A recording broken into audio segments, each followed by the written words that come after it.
Paz do Senhor, meus irmãos, bom dia, boa tarde, boa noite. Não sei a que hora estarei entrando em culto lá, mas estou grata por podermos estar aqui mais um dia, mais um vídeo para falarmos da palavra de Deus. E no dia de hoje, a palavra qual o Senhor ele colocou dentro do meu coração se encontra no livro de Daniel, um versículo bem conhecido, Daniel 9, né, e o 23. Irmãos, a palavra do nosso Deus que diz assim: no princípio das tuas súplicas saiu a ordem, e eu vim para tu declarar, porque és muito amado. Toma, pois, bem sentido na palavra e entende a visão. Aqui a gente vê o relato de Daniel, o profeta Daniel, um homem cheio do Espírito Santo, um homem cheio de Deus que decidiu servir a Deus. Daniel ele foi levado cativo para a Babilônia, dizem 17 anos, mais ou menos assim, né? Bem jovem. Ele foi levado porque na primeira leva, irmã, levaram as pessoas mais que tinham mais poder aquisitivo, né, os príncipes, levaram os governadores.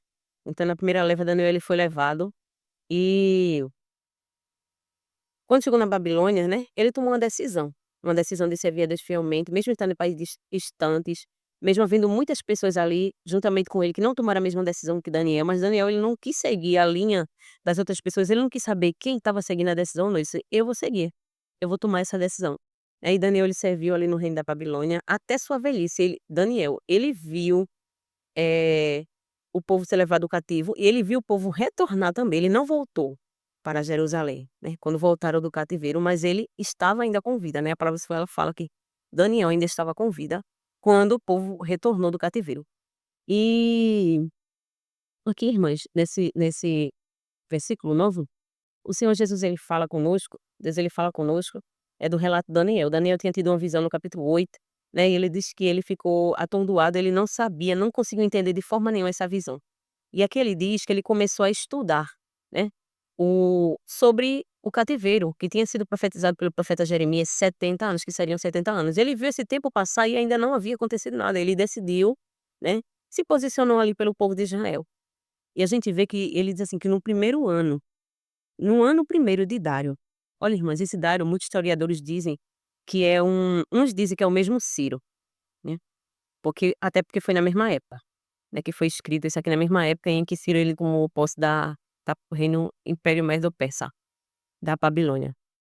Eh, dizem que esse Dário aqui é Gambides, um algo assim, eu vou colocar o nome aqui certinho pra vocês, né, que ele era cooperador de Ciro, né, corregente de Ciro, mas não se sabe ao certo, né, mas os historiadores falam que ele era co-regente de Ciro. Aí estava, reinando no mesmo período de Ciro. Então diz assim, olha irmã, a palavra de Deus ela diz no livro de Esdras, diz assim: "E no primeiro ano de rei Ciro", quando fazia um ano, né, e o rei Ciro ele tinha começado a reinar, Deus ele deu ordem para que o povo que Ciro ele ordenasse que o povo voltasse para Jerusalém. Então aqui, irmãs, não tinha sido ordenado ainda, mas a gente vê um foco de Daniel, né. Daniel ele não se conformou com aquilo. Entre muitos judeus que estavam em Jerusalém, Daniel foi o único homem que se posicionou pela sua terra, que se posicionou pela sua nação.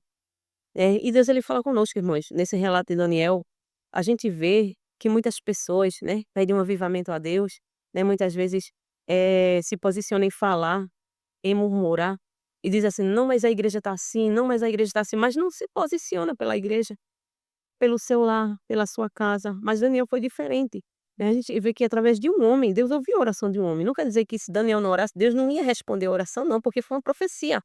Né, mas a gente vê Daniel focado na oração, e a Bíblia também não diz que foi através da oração de Daniel, mas diz que através da oração de Daniel, Deus fez Daniel entender aquilo que Deus ele queria falar através daquela profecia que foi dita pelo profeta Jeremias. E Daniel se posicionou na oração pelo seu povo, e a Bíblia diz, irmãs, que houve resposta na mesma hora. Então muitas pessoas, né, muitas vezes eu fico acomodada, fico estacionada, né, só reclamando: "Não, mas a igreja está assim, não, mas está assim, não, mas antigamente era assim", e não me posiciono, irmã, em que haja mudança, né. Porque a gente vê aqui profeta Daniel, entre outros homens, que só precisou de um homem para Deus mudar a história.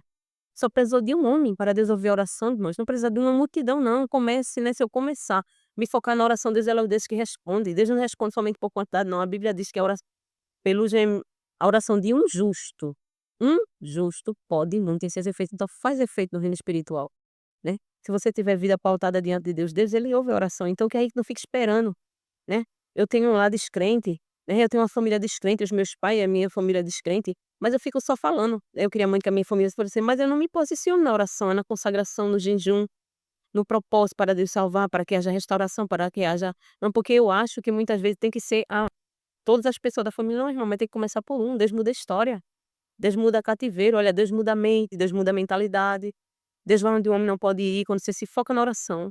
Deus só quer que esteja um homem. Deus quer encontrar um homem, uma mulher posicionada na oração, para ele mudar a história. Então que eu seja essa mulher, que Deus encontre em mim essa mulher que esteja posicionada na oração, para que ele mude a história, para que ele mude projetos, para que ele mude o cenário no meu lar, na minha casa, onde quer que eu esteja, né. Que eu me sinta incomodado como Daniel ele se sentiu, né, e se pôs em oração, e através da oração de Daniel, não a Bíblia não relata se foi realmente através da oração de Daniel, mas Daniel se posicionou na oração, e Deus ele mandou resposta na oração de Daniel. A gente vê que Deus ele naquele mesmo período, o Senhor ele despertou o espírito de Ciro, e Ciro deu ordem relacionada ao povo. E a gente tem relatos também, irmãs, históricos, né, falando aqui de Evan Roberts. Evan Roberts foi um jovem, do país de Gales. Evan Roberts, irmãs, ele não era adulto não, Evan Roberts não era homem velho não, ele tinha 13 anos, quando ele se focou na oração, ele não se conformou, né. Ele queria uma vida espiritual mais ampla, queria mais Deus na vida dele, queria experiências maiores com Deus, ele não se conformou com aquilo que ele tinha. E ele se focou na oração, pedindo a Deus um avivamento, primeiro na sua vida, porque para primeiro, que eu queira que Deus avive a minha casa, para primeiro Deus avivar a minha igreja, que tem que começar por mim, né. E Evan Roberts com 13 anos começou a orar, orou 13 anos, irmãs, o avivamento só veio com 26 anos, ele tinha 26 anos quando Deus ele mandou um avivamento tão esperado por Evan, né. Mas irmãs, foi tão impactante o que aconteciam, né, conta-se relato de que os bares, né, fecharam na cidade e os prostíbulos se fecharam. Olha, irmã, Deus fez coisa grande através de um jovem, posicionado na oração, então não espere, que eu não espere, né. Muitas vezes tem mulheres, irmãs, que um casamento onde não é satisfatório, onde vive sofrendo, um marido beberrão, um marido assim, assim, e eu quero esperar do meu marido, né, não, eu só vou fazer se ele me ajudar. Não, irmãs, a Bíblia diz que Deus só espera por um homem, é um homem e uma mulher. Deus disse lá no livro de Ezequiel, né, que procurou uma pessoa que estivesse na brecha para não destruir a cidade. Se ele tivesse encontrado uma pessoa, ele não teria destruído a cidade, mas ele não encontrou. Lá no relato de Abraão, Abraão conversa com Deus, ele diz: "Se tiver 10 justos, Senhor, na cidade, que eu não ia chegar, assim, não vou destruir por amor dos 10 justos", irmãs. Então que eu me posicione pela minha igreja, que eu me posicione pela minha casa, pela minha família, para que Deus mude a história, para que Deus mude projeto. Muitas vezes eu queira só reclamar: "Não, mas o culto foi assim, mas a minha casa está assim", mas o que eu estou fazendo para mudar? O que eu estou fazendo, né? Muitas vezes quero que Deus desça do céu e faça, olha irmã, tudo que Deus tinha de fazer nesse mundo, ele já fez. Ele enviou seu filho, ele entregou dons espirituais para que a gente buscasse, ele nos deu as armas para lutar. Agora ele diz assim, ó: "Tomai toda a armadura", que vem dele diz assim, ó: "Tá contigo a armadura não, tomai", você tem que tomar, vá buscar, busque. Busque os dons, o apóstolo Paulo disse: "Buscai com zelo os melhores dons", buscai, eu tenho que buscar, porque tudo já está, ó irmã, já está tudo disponível no reino espiritual, eu tenho que buscar o que está disponível. Mas muitas vezes eu só me posiciono em reclamar, em falar, em murmurar, mas não tenho buscado. Então se eu quero ver um avivamento, se eu quero ver a história mudar, irmã, que eu como mulher me posicione dentro do meu lar, dentro da minha casa, na minha igreja, seja lá onde for, para que Deus ele traga um avivamento. Vamos pedir, irmãos, um avivamento. Deus ele quer avivar, Deus ele quer fazer coisa grande, né. Deus ele quer restaurar lares, restaurar famílias, mas ele espera, irmãs, e procura uma mulher posicionada dentro do seu lar, um homem, né. Aqui foi Evan Roberts, ele 13 anos, era um adolescente, mas através da oração desse jovem, o foco desse jovem, Deus ele enviou um avivamento, né. Conta a história também do Conde Zinzendorf. Conde Zinzendorf, né, ele é um homem dedicado a Deus, um homem rico, que muitas pessoas pensam que Deus resolve oração, né, muitas vezes para ter o Espírito Santo tem que ser uma pessoa pobre, uma pessoa miserável, não é verdade, um homem rico, é um conde, viveu uma vida muito boa, irmã, mas decidiu servir a Deus. Zinzendorf ele decidiu continuar servindo a Deus. E o sonho de Zinzendorf era ter uma comunidade cristã, nas suas terras. E ele não sabia como Deus ia realizar esse sonho. E Deus ele realizou, irmão. Houve um período em que os moráveis, eles começaram a ser perseguidos. Um grupo de cristãos começaram a ser perseguidos. E o conde se disponibilizou, disse: "Olha, se vocês quiserem, podem vir para minhas terras". E foram morar nas terras do conde Zinzendorf. E começou a vir pessoas de todas as regiões, né, cristãos de todas as regiões.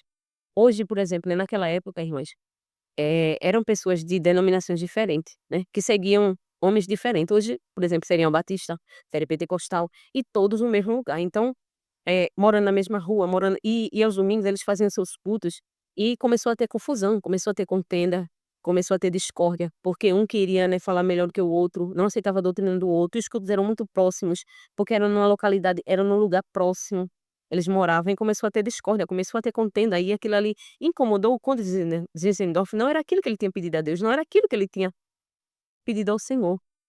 Então ele se posicionou pelo aquele povo, ele chegou no meio daquele povo, ele tinha entendia de jurídica, e ele fez um papel, um documento em que todos que tinham que assinar em viver em paz, né, e um aceitar o outro em viver em comunhão, senão eles não iriam morar ali. Todos assinaram e começaram, irmãs, a tentar viver em paz. E houve uma vez em que o conde Zinzendorf, ele começou a pregar para aquele povo sobre a comunhão, a união entre os irmãos.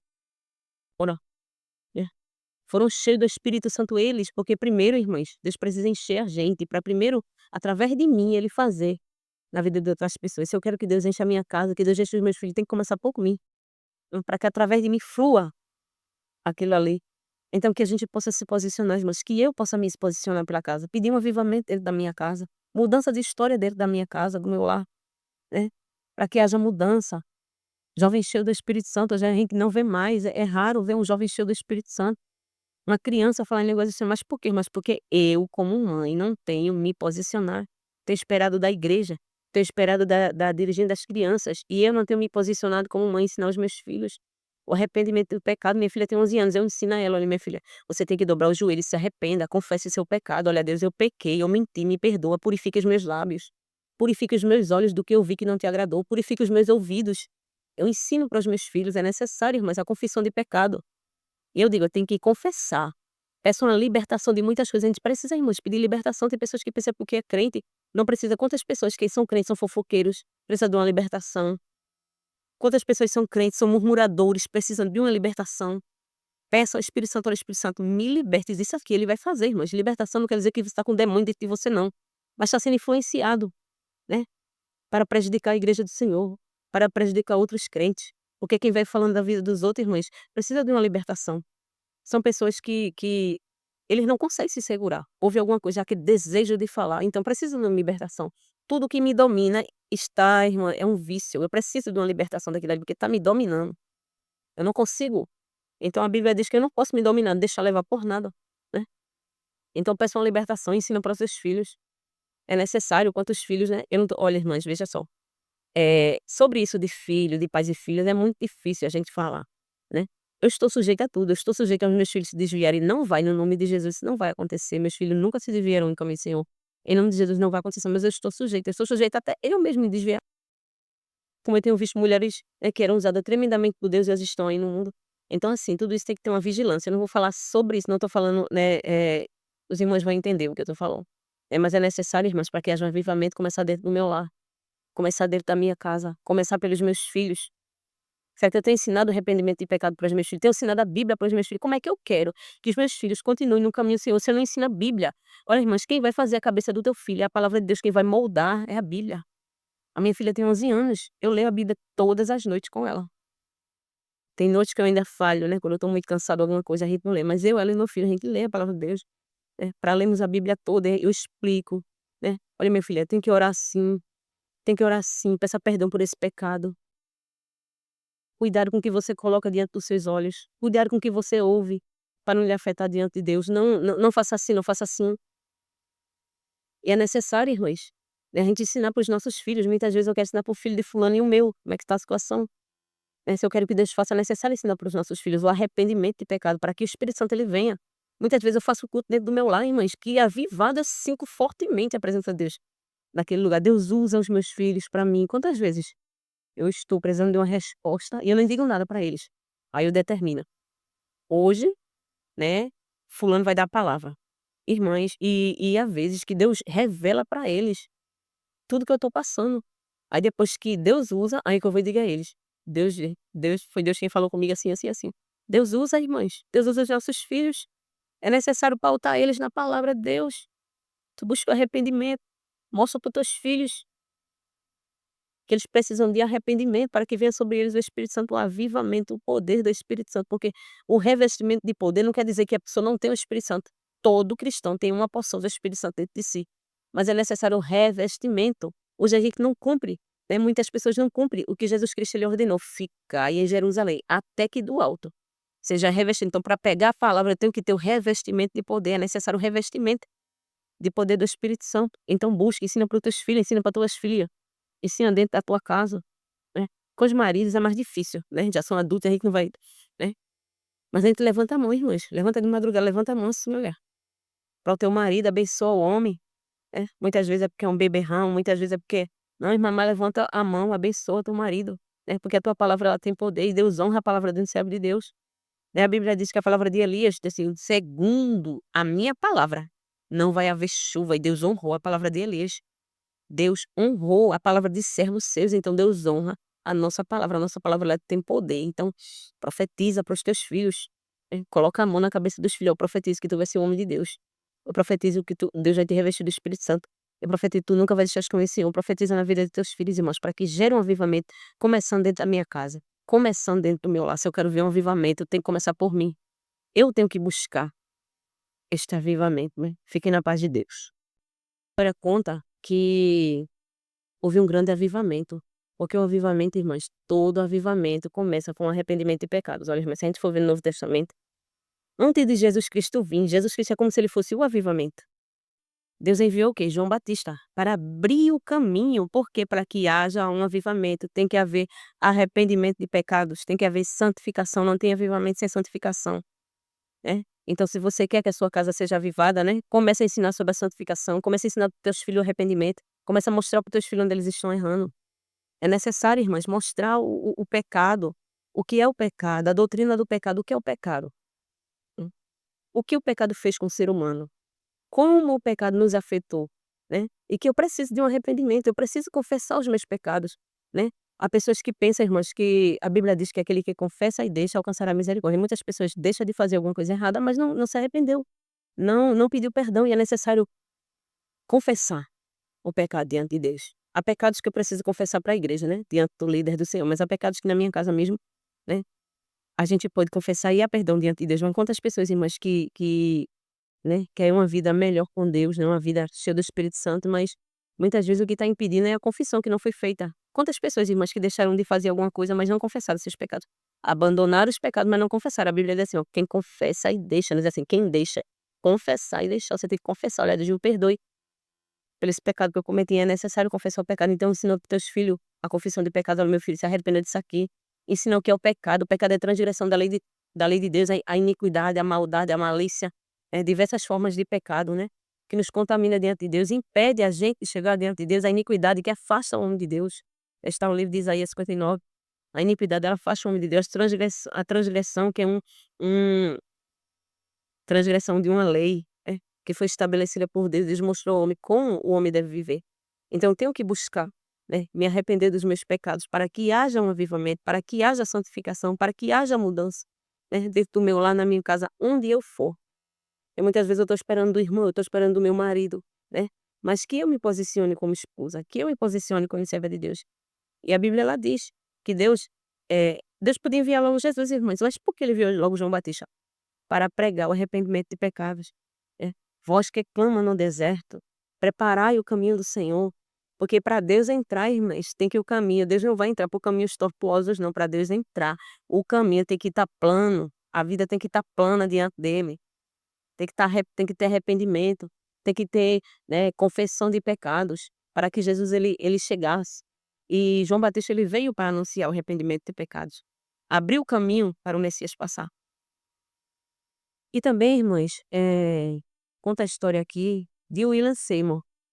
William Seymour, entre muitos outros homens, existem muitos outros homens que Deus fez coisa grande. Martinho Lutero, meu irmãs, o mal predominava. A igreja de Roma, ela dominava, dominava tudo.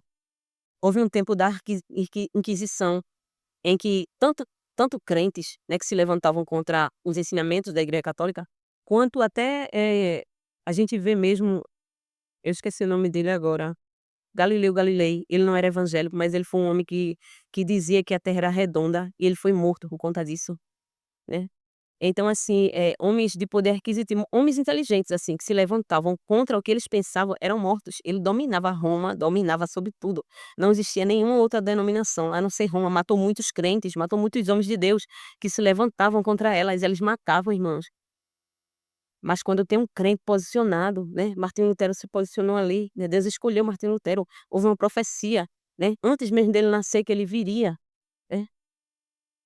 O antecessor dele, porque eu não lembro de nomes agora, que foi morto, ele disse: "Vocês estão me matando, mas haverá um, virá um qual vocês não vão poder matar", e seria Martinho Lutero, né. E através de Martinho Lutero, houve uma revolução, né, e começou a igrejas diferentes, porque só existia Roma, só existia a Igreja Católica. Eh, esse assunto, irmãs, é um assunto bem amplo, né, porque se eu falar somente uma parte, vai dar a entender que a Igreja Católica foi a primeira igreja fundada, não foi verdade, a Igreja Católica foi fundada 300 e poucos anos depois, de Cristo, quando um general houve lá uma história do general, né, mas foram fun a Igreja de Cristo foi fundada através de Pedro, né. Só que depois, esse general 300 e poucos anos depois de Cristo, né, ele aceitou Jesus e através dele, né, como ele era um homem de poder aquisitivo, todo mundo queria entrar na igreja. Homens poderosos, e a igreja começou a entrar o mundo dentro da igreja. O mundo começou a entrar dentro da igreja. Aí começaram a eh, estabelecer ídolos, começaram a adorar os apóstolos, começaram e depois de muito tempo ele tomou uma proporção tão grande, que começou a dominar sobre tudo. Começou a dominar de forma que começaram a perseguir os cristãos, começaram tinha que ser somente a igreja católica, não podia ter outra igreja. E isso é uma história muito longa, ó, vai se for contar aqui da história da igreja, é só os irmãos pesquisarem sobre a história da igreja, né, mas de homens que se posicionaram, irmãs. Então esse William Seymour, ele era filho de um ex-escravo, tinha tudo para não dar em nada. Ele não podia entrar nas faculdades, ele não podia entrar em lugares elegantes, mas ele não se deixou levar, irmãos, ele se posicionou por uma nação, pelo seu povo. E a história fala sobre a Rua Azusa, o avivamento da Rua Azusa, porque as pessoas daquela época de William Seymour, né, quando o William Seymour ele estava, né, exercendo seu ministério, estava havendo outros avivamentos, que esse do país de Gales, tinha outro, né, tinha outros avivamentos, mas, no pa no na situação em que o William Seymour estava, não acreditava no batismo do Espírito Santo, só era pregada 2 linhas de pensamentos, que era conversão e santificação. E o William Seymour, ele colocou a terceira, que era o batismo do Espírito Santo, que era o revestimento de poder. Ele começou a estudar sobre aquilo, começou a pregar sobre aquilo, começaram a orar sobre aquilo e Deus enviou poder sobre o povo, né, o relato da história, né, de que foi um avivamento grande, como ali, né, sobre o Conde Zinzendorf ainda, o Conde Zinzendorf, irmãs, muitas vidas foram salvas através daquele avivamento, entre os moráveis, porque aquele avivamento não só foi ali entre aquela região não. Os moráveis, eles foram os homens que mais enviaram os missionários para fora.